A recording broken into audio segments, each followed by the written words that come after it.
So I just want to remind you too that like no one could have prepared you for what you're going through or what is to come ahead, but you are the rock star parents that you are, and there is hope after diagnosis.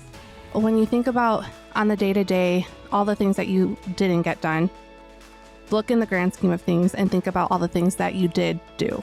You know, your child is still here. Your child is still living, breathing because of you.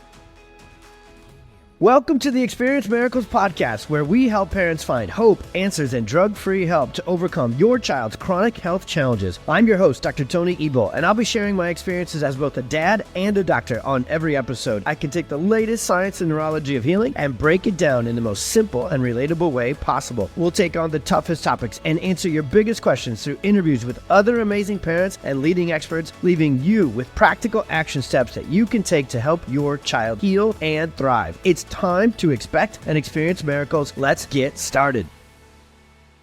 Hi, parents, professionals, everyone tuning in to the Experience Miracles podcast. We love having you here. We are so thankful for you jamming with us on this podcast and this mission we are on. Today is a special episode in honor of Rare Disease Day, which is coming up here on February 29th.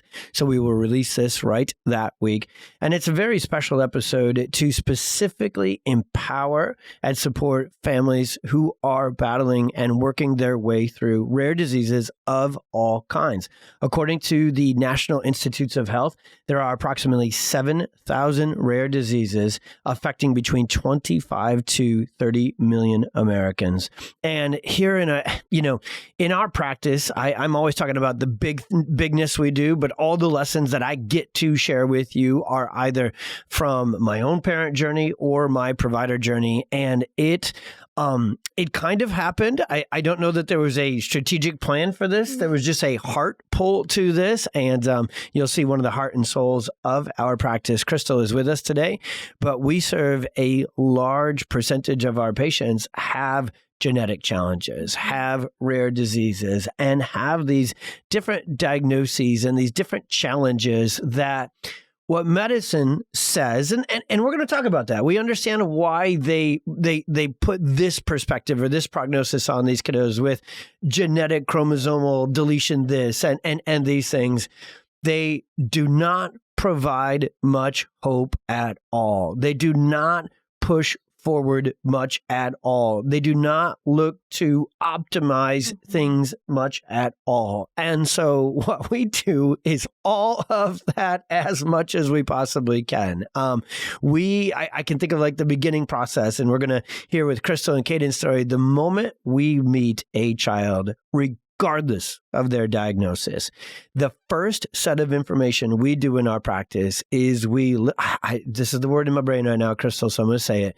We dream up the biggest potential and possibility that we could ever think of, and then we get to work with the parents to go towards that. I'm doing my best to describe how different our approach is clinically, even for these families, and we will get all the way into that with this episode. But this one is you're going to get an incredible amount of strength from this episode, mom and dads. You're going to get an incredible amount of love and resilience and real life experiences through that. So that's the big introduction.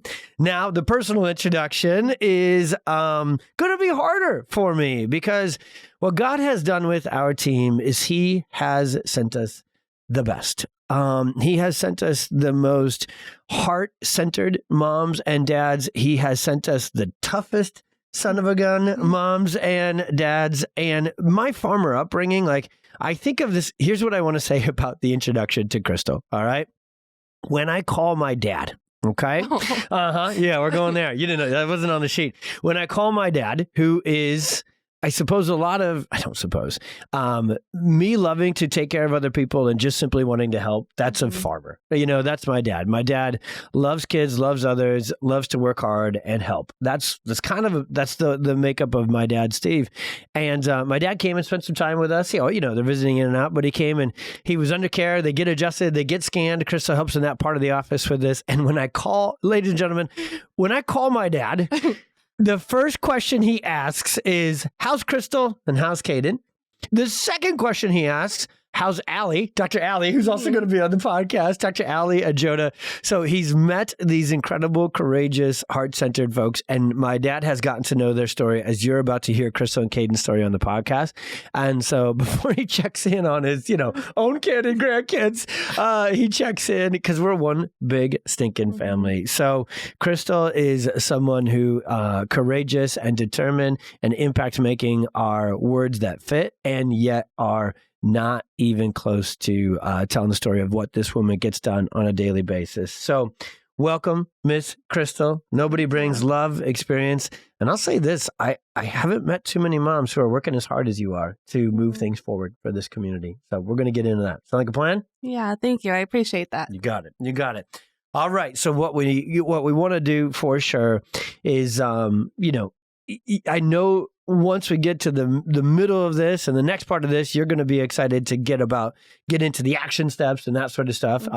None of us really enjoy going backwards per se to our kiddo's story, but we know we got to go backwards to help these families go forward. So break down Cayden's story, Sandhoff's disease. Let us have it. What's up with Mr. Cayden? Yeah. So Cayden was born right at, let me backtrack already. Yeah. My pregnancy, never did I imagine it to end, at the beginning of a global pandemic. So Cayden was born in April of 2020. And really the first year of his life, with us at home was relatively normal. He did have some challenges with torticollis and plagiocephaly, which led to some delays in milestones. But really his whole first year of life, I really thought, I just reverted it all back to that torticollis and plagiocephaly. What was birth like? Birth? Good question. As you can imagine, if any mamas are out there listening who also gave birth during that time, he was a hospital birth. My decisions, and at that time, literally the hospital protocols were changing day by day. If not, whatever was set at the beginning of the day changed by later that afternoon.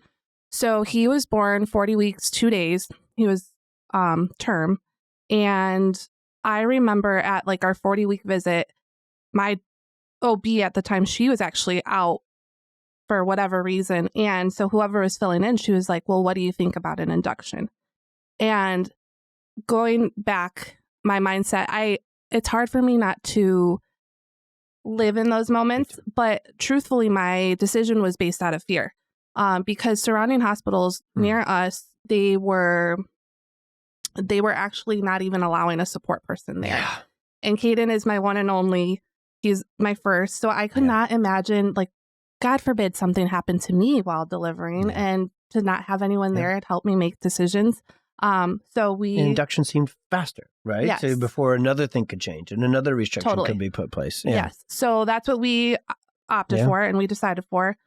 He was a very fast delivery, 22 minutes, and he was out. It came fast, Yeah, cord wrapped, induction, so Pitocin, all of that.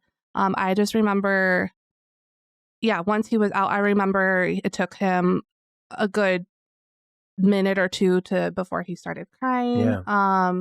That was really the birth. Yeah. That was his entry and into life. that first minute or two, in these sort of cases with interventions and cord wrapped and these sort of things, once we start talking about these torticollis challenges, these colicky challenges, these gross motor challenges, we have to hunt down all causes of it. And so what medicine is going to, and in Cayden's case, we're going to get there. There is absolutely genetic challenges underlying his challenges, but there was also another trigger of challenges that, if left unresolved, would have limited his quality of life significantly, right? So that's why I just wanted to double tap on that. So that first minute or two, he was kind of in shock, right? He was just not up and going. And but then he got up and going, nobody's tougher and cuter than Mr. Cayden. So he did. And then something I learned from you, actually, I remember it was probably within his first month, maybe 3-4 weeks old. This little boy held his head up. Honestly, I have it on video. It's almost four minutes. He was so strong, and learning from you, that's not all. In my first instincts as a first-time mom, I'm like, oh my gosh, look Yeah. at how strong he is. But that's not always a good Yeah, thing. he got there a little too quick. Yes, Yes. A little too much tension. Yep. Exactly. So then rolling into, those first few months, and then honestly all up until almost his first year of life, that torticollis plagiocephaly really, really stuck, which caused a delay in milestones. He did eventually hit certain ones once we started therapies, but again, the timing of it all. But that was a tricky thing. So you knew, like, because this conversation we're going to have about neurologically focused chiropractic in Cayden's life, that comes later, right? So you're in the very classic, well, obviously pregnancy was stressful, Zach, because the last couple of months were in the chaos and the overreaction of the world. Second was a traumatic birth, a fast cord wrapped, creating. And so you end up with torticollis and plagiocephaly. And the answers they give you in the pediatrician are, we need PT, right? We need assessments. And that was a difficult journey. Yeah. It's actually, by the way, 2020, it was really hard to get that done. It still is because there's so many of these kiddos, it's hard to get appointments. But talk about that point from a mom perspective, knowing your kiddo had torticollis, plagiocephaly, had these challenges. You're very brilliant. You can see what's happening in a moment. And I know you're aware of, the good and the potential bad that would come in the next moments. Yeah. And if you don't get it fixed in that moment. So what was the stress of trying to get answers for just that stuff, the torticollis and plagiocephaly? What was that journey? Yeah, it was actually, when they're little, they go for checkups like every few months. But it was at his 2-month appointment, and I was the one who mentioned to our pediatrician at the time. I was like, you know what? I am really concerned about his head shape. He's favoring and looking to one side more than the other. Yeah. And they just recommended the classic, like, do more tummy time, hold him in a football pose. And literally tummy time is all that we were doing. And I bet he loved it. He did. Lots of baby wearing, all the things, and anything to do to get him off of his head. Totally. By that 4-month appointment, the doctor was still like, okay, more tummy time, and let's wait and see. Like, the stronger he gets, the more he's going to be off of his head. Let's wait and let's revisit this at 6 months. And if we just pause right there, that's what's so wild about the pediatrician approach. They are like that part. Yeah, he's going to get stronger and develop more, but with dysfunction, with delays, with disruption. So it's not just cosmetic. And also, if we're just waiting for these things with torticollis and plagiocephaly, we're simply hoping it doesn't get worse. We're still not going and addressing what caused it in the first place. And that's what's wild. Like, even just talking about this one thing with plagiocephaly, like conventional pediatricians are they don't think about finding the cause. Right. And so if you don't think about it, you're not asking questions of the parent or going back in the case history and looking for clues, you're not going to go at the cause because it's not even in your frame of reference, right? So, okay. So you get to 4-month and you probably had to continue to advocate. Yes. So, So that's where, honestly, looking now, actually sitting here talking to you, that's really when my advocacy started. Yeah. But lo and behold, I never knew that it would evolve and grow into something so much more. 6 months rolled around, and finally the doctor was like, nope, let's put in that referral to PT. But then again, so we got 4 months of you knowing, and them trying all the things, and them doing nothing. Okay. Yes. Right. Yeah. 6 months rolled around, and then, but considering that time, getting into PT was very slow moving. Yeah. It was finally 8.5 months when we enrolled in, and literally after 2 sessions, so we were going at once a week, he went from not being able to sit at all to prop sitting after that first session, and then being able to sit completely on his own. So in my mind, I'm like, okay, cool. This is working. This is the missing puzzle piece that we needed. And we were seeing advancements. Cayden, unfortunately, we never got to see him walk. Yeah. So we got as far as, getting on all four or crawl. He did get to, a 4-point position. But eventually we hit a plateau in those therapies right before his first birthday. Yep. And then right around that time, when did you first start hearing about neurologically focused chiropractic, PWC, and those sort of things? It's funny that you ask. So social media is such a powerful tool. And I had actually been following part of my prep work of becoming a mom, I was following other like-minded moms on social media. Awesome. And there was one she actually doesn't live around here. She lives in Michigan. But she took her kids to a neurologically focused chiropractor. And I thought, how cool was that? And, you know, at the time I thought that it was really cool. I never knew that there was chiropractors focused to the younger population. So that was something new that I learned. But at the time, my mindset was like, oh, Cayden didn't need that yet, you know? But truthfully, anybody could use it. Yeah, but in that moment, it's real busy with a brand new baby, right? And so everything is focused on that brand new baby. And even though it took way longer than it should have, you got into some great, and what we love, you know, we're going to bring on multiple pediatric PTs and OTs and speech therapists on here. We work in tandem with them all the time, right? And we love them. They're some of the most courageous, brilliant, you know, they're our people for sure. And so you were making progress, right? And so that's good. That's to be celebrated. And when you're making progress, sometimes that's the son of a gun of progress, because it's like, okay, we're moving forward.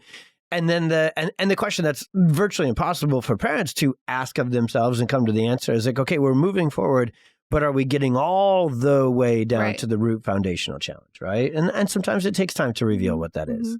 And so definitely, like, once we hit that plateau, that's when I started thinking, are we really getting down to the root of what's going on? I actually found you guys through a Google search. Yeah. So I Googled pediatric chiropractic office near me. And did you really type in near me? That's awesome. Yeah, came on. That is like, totally. And we live about 40 minutes from the office, but PwC was the first one to pop it up. And the fact that they were peds focused, that was really what I was looking for.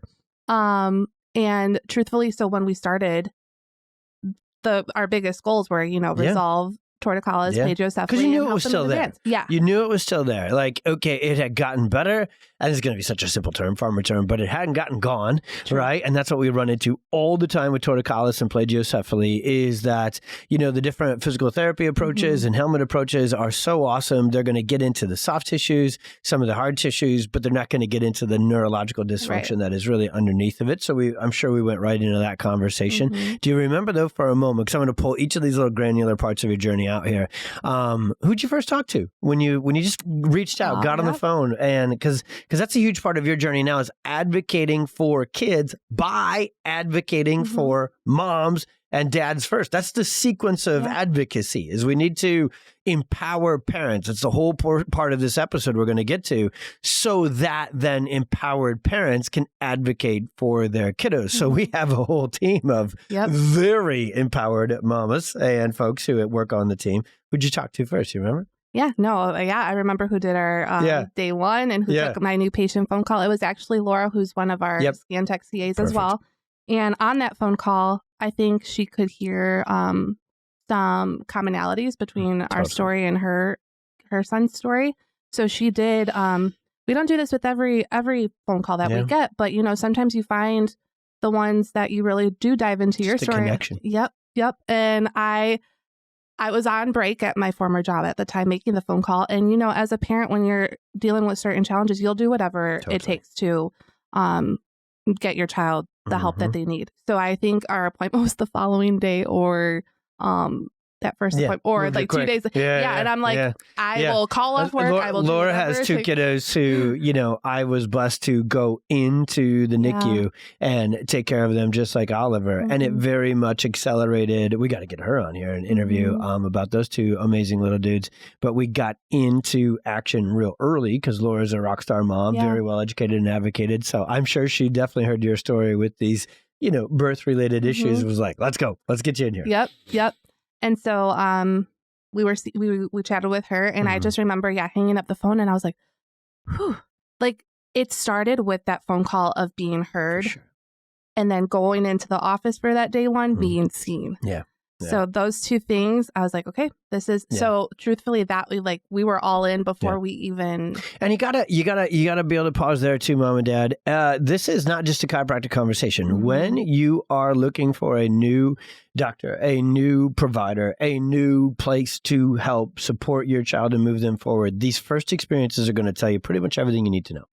And you actually don't even need to put it on the doctor, put it on their staff. And here's how most of medicine works. And you know way too much about this too, but like they're just going to gather your name, your child's name, their birth date. Oh, do you have insurance? There's no advocacy. There's no connection. It is so, I only know what we do, so I don't quite have the words to say the other, but it's so sterile. and non-human in a lot of ways. And so you kind of know, just like you knew what you were getting into. You were getting into a team of doctors and providers who were going to listen to you, who were going to empower you, who were going to work with you to get Cayden moving forward. You kind of know when you're going into ordinary too, right? And then you really got to advocate and you really got to work, because sometimes we got to go into those medical worlds too to get what we need. Okay, so then we'll go forward a little bit in Cayden's journey. So we get care started. We're starting to see some incredible results. I remember his first scans. I remember his first changes. I remember him responding to adjustments like the little boss that he was. And we had these weeks and months. We're starting to make progress again. But as Cayden's journey and as Sandhoff's would have it, there was another time, right, where plateaus would occur, and it gets tougher to make progress, right? So where in this journey did you start to get down that road of determining Sandhoff? So we initially, we started with you guys in the month of May. I want to say the beginning of May. And then by that, on the same month, but I remember it was Memorial Day weekend, we had our first round of like MRI, EEG, all the things done, because I was concerned then of, and this started around his first birthday, but I never mentioned it to you guys because it wasn't happening like daily. It was very spaced out. I was concerned of seizures, particularly absence seizures. And again, he would just have those moments where his nervous system got overwhelmed and needed to take that moment. But again, the pediatrician was like, they specifically said, oh, well, absence seizures don't typically happen until 3 or 4. So that's probably not what it is. But we'll give you the referral to neurology. And so we did an initial round of testing. Everything came back normal. And then months down the road into, we saw, like you said, we saw all the positive changes with chiropractic care. But then physically, we did see a regression. Like that summer is truly when Cayden, he went from, again, sitting, freely playing with both hands to eventually prop sitting. We were backtracking. Then could no longer gross support. Motor especially, he couldn't support his head. There was a lot of alarming things, and I brought it up to the time after time again. We just kept getting pushed out by the medical system.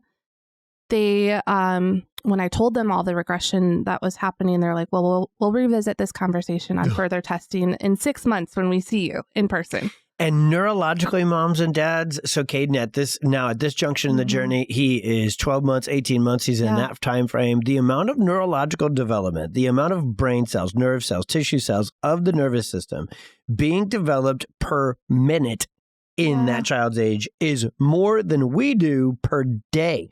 So 6 months of this is what medicine still does not get with neurodevelopment. It's wild because if you literally like just Google neurodevelopment, you know this.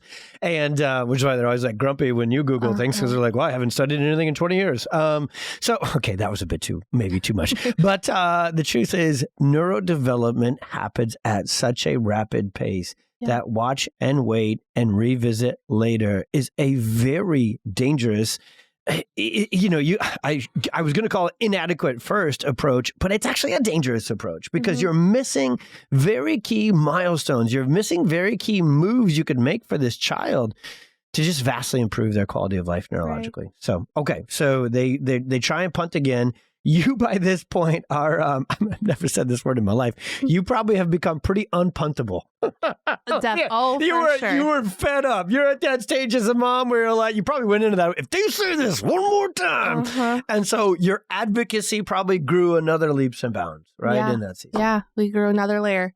So I wasn't taking that as an answer. I wasn't taking no, like, we're not going to get this testing done as an answer. I sought another doctor's opinion, and with you guys alongside me too. I'll never forget. I don't know if you remember this. We were sitting in one of the rooms over there, and I told you that this. So when we got that second opinion, this neurologist, he's like, he actually heard us, and he's like, this is actually a far more bigger problem, something that like it's beyond my area of expertise. I think you need to be seen by this doctor. So he recommended us to go be seen by someone else. And I remember telling you, we were sitting and conversating about what had happened. And I walked into the office full of tears because I knew it was serious. But then I left filled with so much hope because you told us, We're going to pray dang hard that this isn't something genetic. But if it is, we're going to give Cayden the best quality of life he could possibly have. Exactly. Yeah. So yeah, walking into the office full of tears and then leaving with nothing but a smile on my face, like that just filled me. Because again, as parents, all we want for our children is to be, comfortable in their own body and just truly be given every chance at life that they possibly can. Every chance, every element, every child individually. There is a couple of statements that this episode right here with you, buddy, is designed to share with the world, that children do have just this incredible potential. Yeah. Specifically, they have an incredible potential neurologically, and double specifically, they have an incredible potential when they have a neurologically focused chiropractor combined with an advocating, forward-moving set of parents and providers on their team. Now, there's a lot of ingredients to that. There's a lot of factors to that. But that roadmap is significantly different than they have this, so this negative, worst potential outcome is guaranteed. We just don't live there, because no child deserves to stay there. Now, we're also not this is the delicate dance as a provider, as a parent. We're not ignoring reality. We're not ignoring the results of the test. We're taking them into conversation, and we are saying, okay, understood, realized, heard, let's still move forward. That's not easy to do. So I'm actually going to pause here for a sec, bud. And I want to unpack your story in this along with Cayden here. So as you went through this, and you, like this last exchange especially, you made sure that testing got done. Where did your strength and advocacy come from in that moment? I know it's a goofy question. I know it's not but where did that come from? Cayden. It came from Cayden. And as any parent would do, they, especially one other big part to Cayden is he's nonverbal. At this point, when we were doing all of the testing and stuff, he was probably 16 months at the time. Maybe 3-4 words is all he could say. And then, like I mentioned, regression was a lot of laughing, contagious, infectious laughter. Oh my goodness, yes. And so, we as parents just we are their voice. And think about it. If you were in their shoes, how would you want to advocate for yourself? And honestly, I would do anything, give the world to Cayden before I would do it, before I would give the world to myself. But, it started with him. Okay. And now that I just asked you a question that I would not have liked to have been asked myself. I was like, because when I asked it of you, I thought back to those NICU moments with Oliver, and for Christina and I, we were hard charging, forward moving sons of guns, and just thinking, and then I immediately the image of him laying there popped into my head, and it's like, because he needed us to. So, Oliver was our answer to that advocacy. And I think, so we'll keep moving forward and flip it to a little bit more fun with this too. So I think when you do what we're talking about, and moms and dads, we wanted to make this podcast episode to tap into your unbelievable force of advocacy for your child, that, maybe this podcast episode found you and it's been waning, or maybe this episode found you and it never got activated because you didn't meet a PWC, you didn't meet that neurologist who did listen, you haven't met a Crystal yet. Well, we came to find you and tap into that advocacy. When you do, it will be the first page of your child's chart. All right. So we'll keep it in some fun, because if we don't stay in the fun, we'll probably get a little mad, and it's like sad and mad and fun and all the things put together on this one. So I don't know if it actually was like printed and in his binder, but Oliver back in the hospital, they had the binder, right? They had everything digital in the EHR or whatever, but they still kept, which I love, because I love printing off scan. I have you print off scan so many times for us. They still had that old school binder. And I swear, when a new doctor or new person would come in and they would open the binder, I think it said like a big old warning emoji was on there. This is pre-emojis, but it must have said, beware, mom and dad ask questions and don't want drugs, and whatever else it said to kind of like prepare the team. Like, these are not rollover parents. And when you are in that medical system, it is pretty systemized to roll you over, to not have you part of this process. And we are here to tap into that, because your child's healing potential depends a lot on their doctors, but it depends more on you and Yeah. your ability to ask questions, empower, and advocate. And that's so, I don't even know how to say this.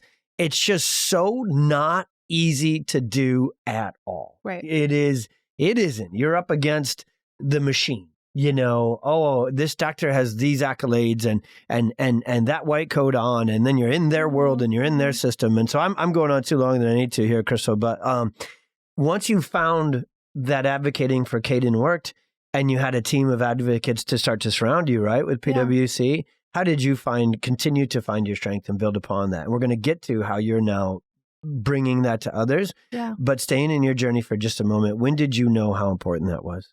Yeah, no. Well, it's funny that you mentioned the binder too, because I joke all the time, but part of me is actually a little serious, is that I feel like there definitely is notes about us, like, mom is XYZ and her stance on these things are XYZ. Totally. But I think too, just, time and time again, being punted and being thrown to the wolves, you just build this, we're given as parents this innate gut feeling about certain things, and you got to run with that. What came next that continued to build your strength in advocacy and gave you momentum? Because I remember taking care of you. We were taking care of you and Cayden and the family. I remember when you found your spark. So if we go back to that moment in time for you, because you went from doing that, but feeling uncomfortable doing that, advocating for Cayden, and then you were an unleashed machine of advocacy. Yeah. So what was that transition to where you really felt empowered to do that? So for Cayden too, I feel like a lot of the things that they were recommending, they went to school for the stuff, all of the things that they were recommending. I'm not the expert, but truly I am the expert. Yes, big time. We are the expert on our children. And now they'll tell me that. Now things have kind of changed and be like, well, you're with your son all the time. So like give us the scoop. Yes, totally. But it wasn't always like that. It was when we initially may have followed to a small degree some of the things that they recommended, but when things didn't work out or if anything got worse. Yeah. So let's go there with the seizures, because that was and that is, so one of the specialties I've always had, because of, and there's going to be a huge seizures deep dive episode coming out here real soon, because that was Oliver's life. That's what he had. That's what he was supposed to have forever. So I've made that my specialty within my specialty. So knowing that, I know the causative factors, I know the triggers, I know the medications, the level of effectiveness or side effectiveness, and all the things. It's a very tough world, very convoluted world that it can be hard to see clearer pictures. So that's what we try and do. We really try and help families see a picture forward, to be a broken record there intentionally. Again, that's my job with you and Cayden, was to say, okay, we might be up against something. We are. We can see on the scans. We can see on the testing. Like, these are seizure disorders. Seizures suck. Seizures are serious.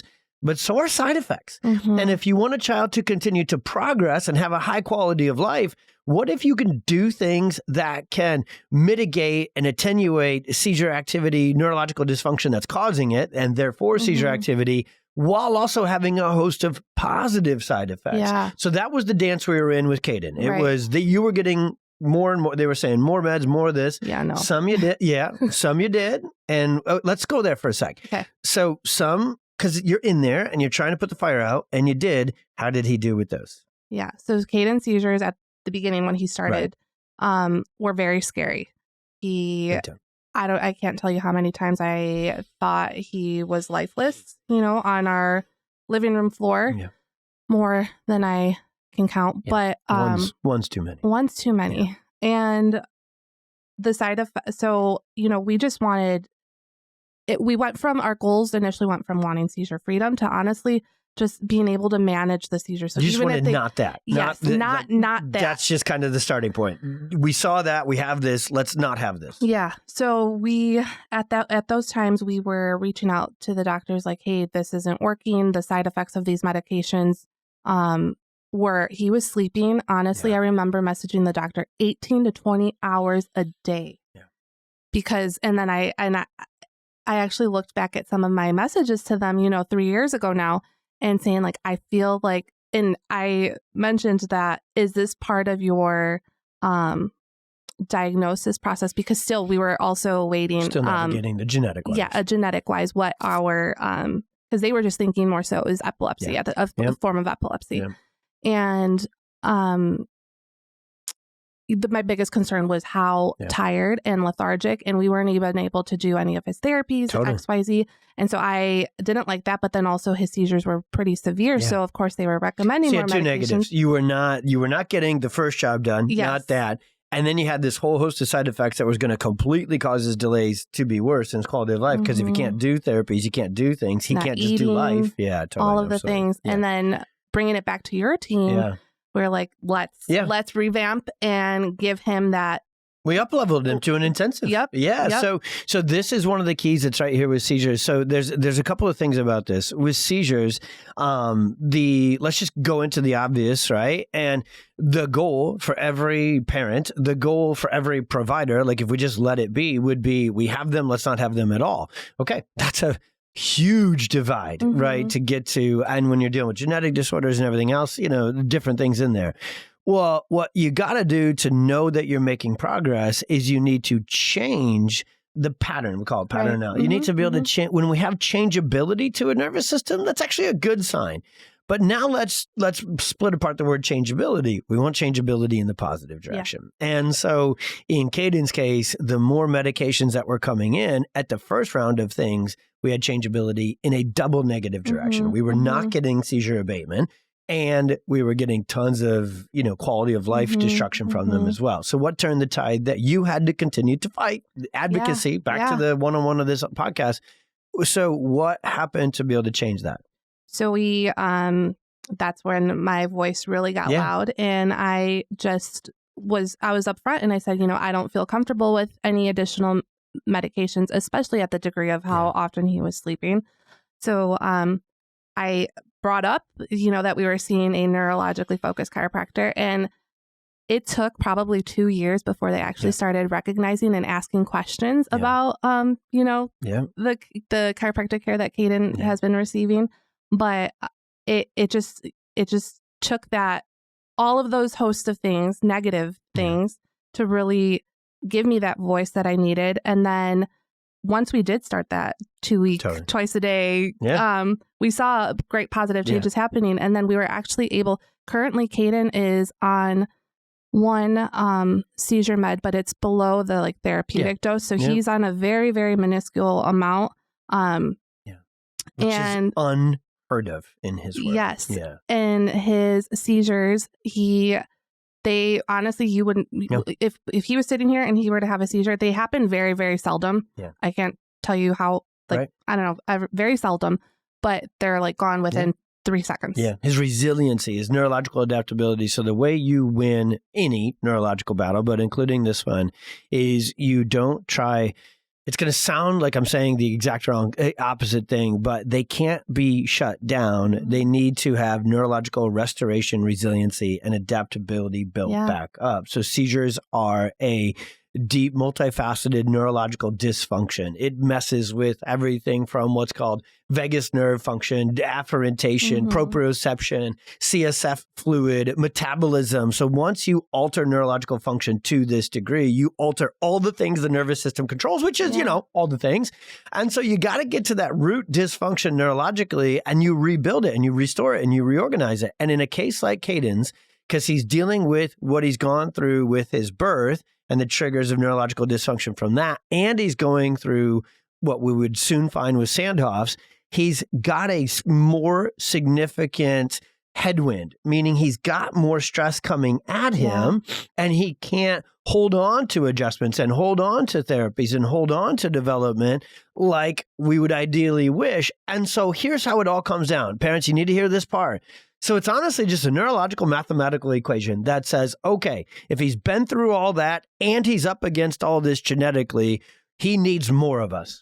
That's it. It's literally a math equation that says, okay. And this is why if you have taken your child with a genetic disorder, with epilepsy, with autism, with a rare disease, to a chiropractor and they haven't told you the truth of how often your kid needs to get adjusted, just do what Crystal did. Get a job there and, earn your job there and serve and save. We're going to go there next with empowerment and advocacy on a large scale. You did it for Cayden, you got your reps, and now you're doing it for literally freaking tens of thousands of families, and you're joining us here, and hopefully we reach millions.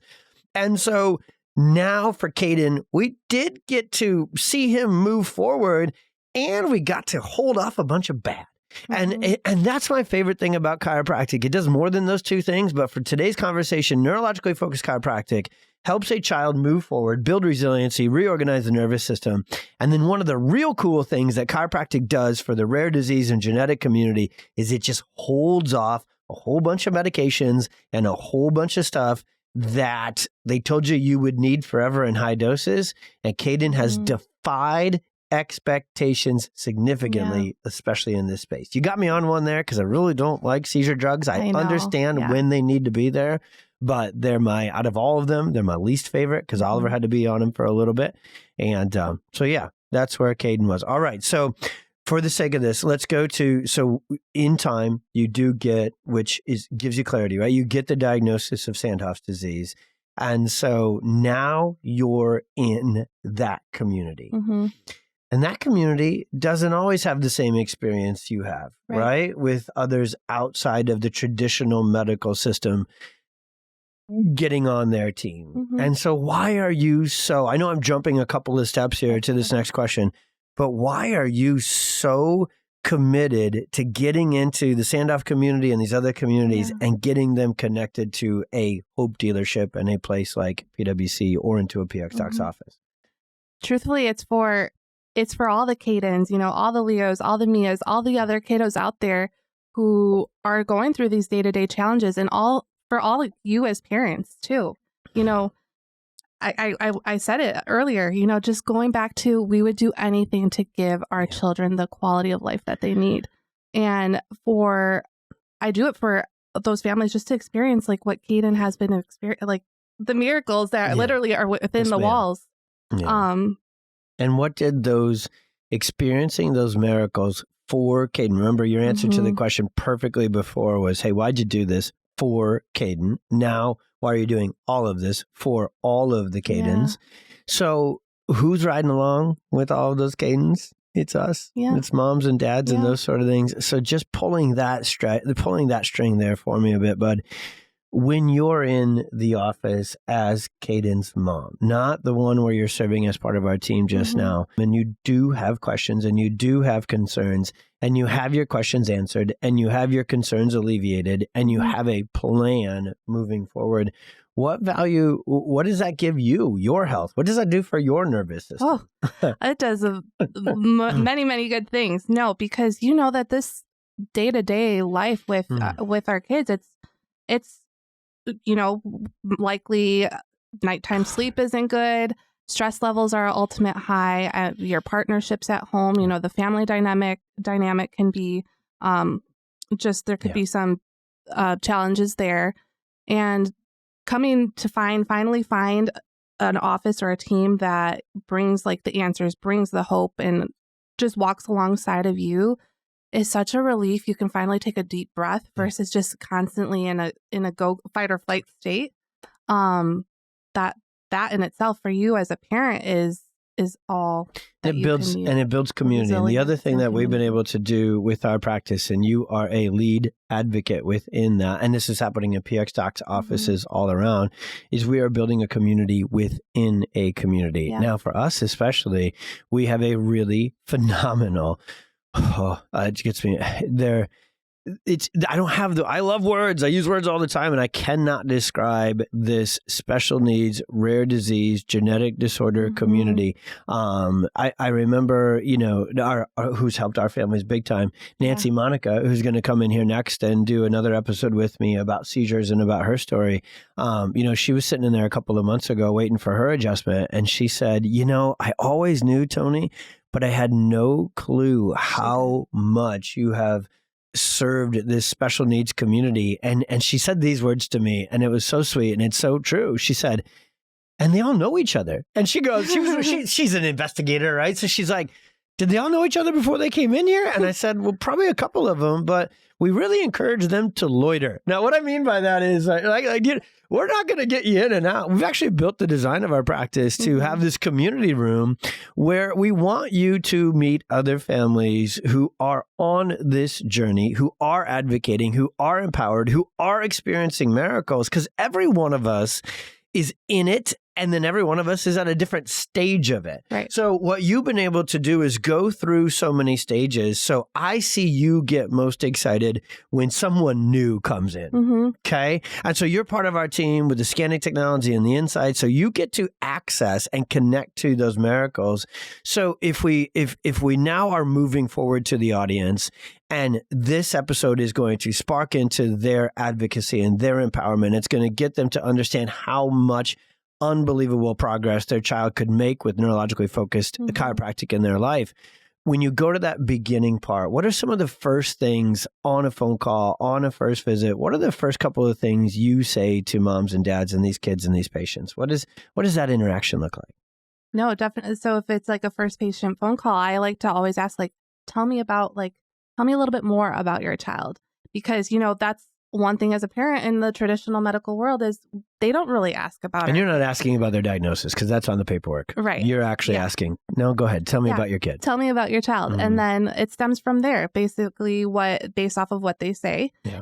You can find, again, like Laura did with myself, find certain commonalities and tie in your story to theirs, and then just help them, make them feel heard, listened to, seen, because, I am you. Yeah. We're all, no matter what is going on in your life versus mine, we're all on this parenthood journey together. And these parents are calling our offices because they're going through some type of challenge. Their child is struggling to some degree. Yeah. And whether it may be a rare genetic condition or not, I still understand. I still empathize. Every bit of being a parent is really, really tough. It just gets tougher in certain criteria, right? Right. Yeah. Okay. All right. So there's one more layer that you are very actively involved in that I want you to tell and invite these parents into. So we built PX Docs. We call it our platform. That includes this podcast. That includes our YouTube channel. That includes our Instagram. If you don't follow us there, Crystal's very engaged. She may have me dance in a reel later on today to have some fun there. We call it edutainment. Is that the term of it? Okay. All right. So you can follow us at PX Docs. You can follow us on Facebook as well. So we know that, and this is kind of the wild thing for us, and I love it, and I'm still getting used to it. So you're hearing a real raw kind of like question / last story on this. We know that we're not going to get to meet every single one of you in person, and I'm not going to get to adjust every single Cayden of yours and every one of you Crystals and Christians out there. And so, but what we very actively are doing is we're building a community around PX Docs. So what we want to invite you to do is to come into the channels, come into the podcast, and feel a part of it, not just so you can hear our scientific explanations or listen to our stories, but so that we hear you, and that we see you, and that most importantly, what I want to say to you is we are here for you. When you comment, we read it. And we feel it. When you DM, we read it and we feel it. And when you have a struggle through those DMs and through this podcast and through everything, we are going to find you the hope, answers, and drug-free help you need. We will get to work with you, even if it's digital versus in person. And then I want to run this out one more time and then have you share your role in it. And the other thing is, we know how this is all designed. Share your wins with us too, because we read those. We might read those twice, right? We read those 3 times and we share those like crazy. And so share your celebrations. You are, through this podcast, you are a part of our community. We are not building your average podcast. We're not building your average website and Instagram page. We are going to build a freaking empowered, advocated, neurologically educated because we're going to talk about the nervous system up in here, tribe and community to take over the world and move us all forward. Because what has happened with the perfect storm is we've all been pushed back on. Our kids are getting pushed into chronic illness. Us parents are getting pushed on, wait 4 months, dismissed, everything else. So what God made me in this PX Docs and this Experience Miracles platform to do is to push forward with you and for you. And to do that, that's not just me. That's you and me. And that's and it's all the names on our org chart and everybody's about to come. So why do you love that so much? I know that was the longest question answered, but I know you love it as much, if not more as me, social media. And so why do you love it so much? And then what are we doing? Let them know what they can expect when they engage with us on social media. That's how you found us, right? Yep. Another mom sharing her story, going to the chiropractor, became intrigued, and away we go. And now you're here. So how did they get here? Yeah. No, so that's honestly part of, I love my job as a whole, but honestly connecting with families, whether it's through social media or in the office, we just want to have this available and accessible. And it is really accessible to, mainly all throughout the country and if not other parts of the world. But we just want this to be able to be accessible for you and your families. And like you mentioned, celebrating the wins. Every time you celebrate with us, we're celebrating right there with you, whether, it might seem something super, super small to someone else in the outside world, but hey, for us, that's huge wins. And it's funny too, because oftentimes when I'm reading the DMs, we want to be able to find local offices for you. And I can feel, we in those messages that PX Docs is receiving, I can feel the heart-wrenching feelings that mom is pouring into, or dad is pouring into those messages. And really, I just want them to go into that dang inbox and just serve them. Yep. And we're going to go into this storm together with you. Big time.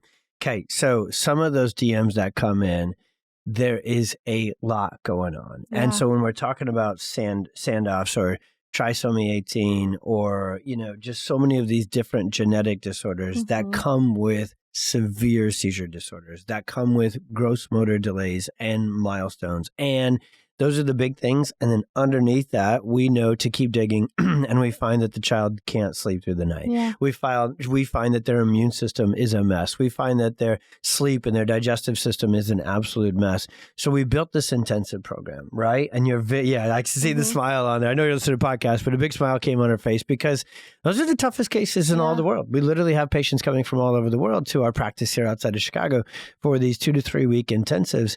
And so I'm just going to ask you, and I didn't prepare you for this, but I know you have them. What are 1 or 2 or 3 of the stories that you have seen come through the intensive? You tend to connect very emotionally with each of them in a major way. But what are a couple of intensive stories that stick out to you that we could share with this audience to give them a little bit of scoop on that? Yeah. And a lot of these, honestly, a lot of the intensive families that come into our office, because they're going through a lot of these neuro challenges, instantly I connect with the families. Totally. And a lot of times we stay connected after they leave. Yep. But one big win that I did not share with you, but I just recently shared with some of the other team members, because it just happened yesterday, is, can I drop names? You got to. Yeah, they're coming on here. Yeah, totally, So one of the most recent intensives we had is this little girl named Scarlett. Okay. Yes, how did you know? Yeah. Came on. What is So when they were here, when they came over outside of Chicago to see us, they had never been outside, like in public, with their daughter. She was a little over a year and pretty much spent her whole first year of life in the hospitals. And so when they transitioned to home, that's really all that they were comfortable doing. But while they were here, I got them to go out to dinner. Yes, you did. And I received a text message from mom, like once they returned back home to California. And she was like, I just want to say thank you for, showing us what's possible. And now, even better, bigger win, they traveled internationally. Get out of here. Yes, because even just getting here to Crystal Lake was such a big chore. Yeah. But they traveled internationally. Scarlett got to meet some of her family members for the first time. And imagine having a newborn or having a child and knowing potentially they may never be able to meet certain family members.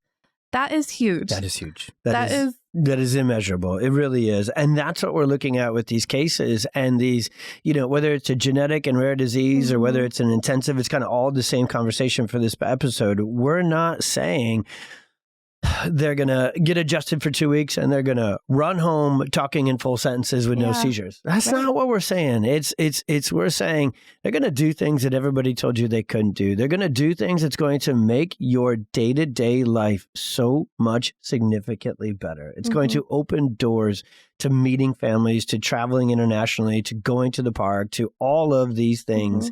That is going to make the child's life significantly better. And as we've talked about through this whole one, and it's going to make your life as their incredible parent significantly better too. And so we built all of this for that. When we think of the child struggling, we think of the family struggling. When we think of them struggling, like I told you at the start of this one, we immediately, very strategically, intentionally, and clinically, we swing the pendulum to the other side. And we say, okay, if that's where they are, where could they be that no one else has told them they can get to yet? And then we go to work and we build a care plan, bit by bit by bit, all the way through it to see that child get there. And often, this is what Christina and I and Crystal, we talk about this all the time.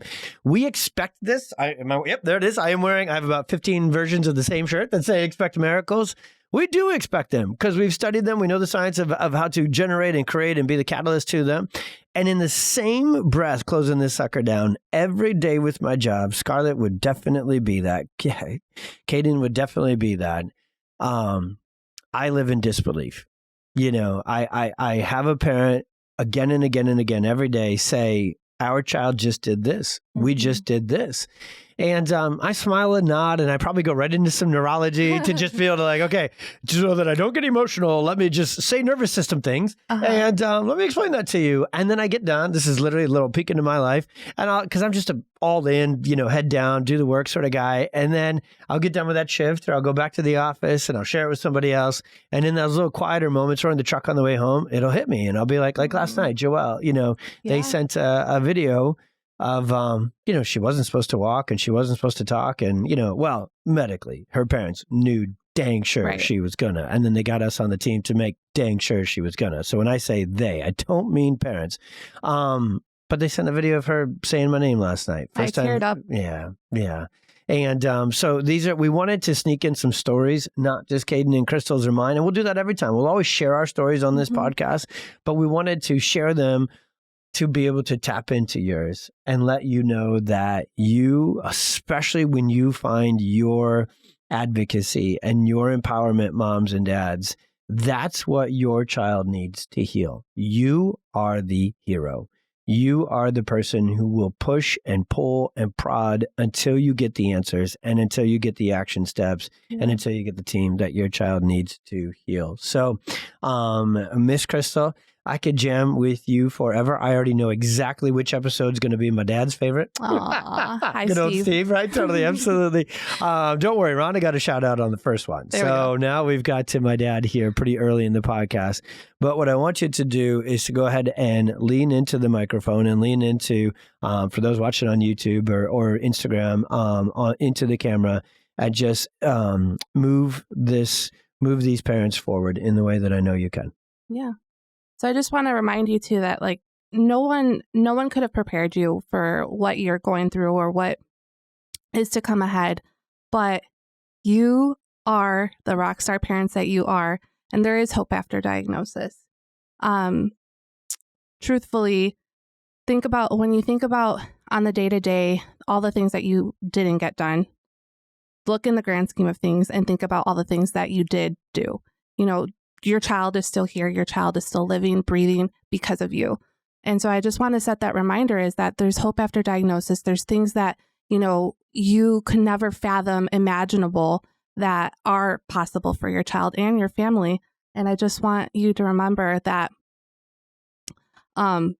zebras exist. If you're watching this, you see my shirt, and, rare is real. And in the world of rare disease, doctors are gonna view your child most likely for their diagnosis, but you as the parent are their advocate, and you will lead them to all that they can imagine and more, and give them the life that they truly are deserving of. Yes, ma'am. Yeah, you're wearing your zebra shirt today. I did a video with Christina this morning, and she's wearing her elephant chain because I guess we're sticking to the safari to close this one down, but they sure do exist. And in the world, all you gals on the team have those elephant chains, because when an elephant is in need, the tribe literally circles around and protects, right? And says, okay, we got you, while healing, and these things happen. And that's how we live. So I'll close it down with this. Moms and dads, this was another unbelievable. Crystal is a world changer. And so this is an episode that really is very specific to and there's, as we shared the stats in the beginning, to a much larger number of families than maybe you knew were out there. If your child doesn't have one of these rare genetic diseases, the chances are someone who does. And so this episode, we want you to share it far and wide, but the ask would be to share it specifically to those families who are in the storm, and use this episode and use this tribe and this PX Docs platform to help get them through that storm. So like the heck out of this thing, share, subscribe. The way podcasts grow is the more downloads. Make sure you're downloading, not just listening. Share, subscribe, leave a review, blast it on those Facebook groups, put it on your Instagram stories, text it out to the group chats. Those are families who need to hear this message of hope, answers, and drug-free help. And we are so honored that you gave us your time. And Crystal, you are one of the most impressive, courageous, favorite humans in my life. And we're going to keep moving forward together. All right? Okay, everybody, we love you. We'll see you on the next one.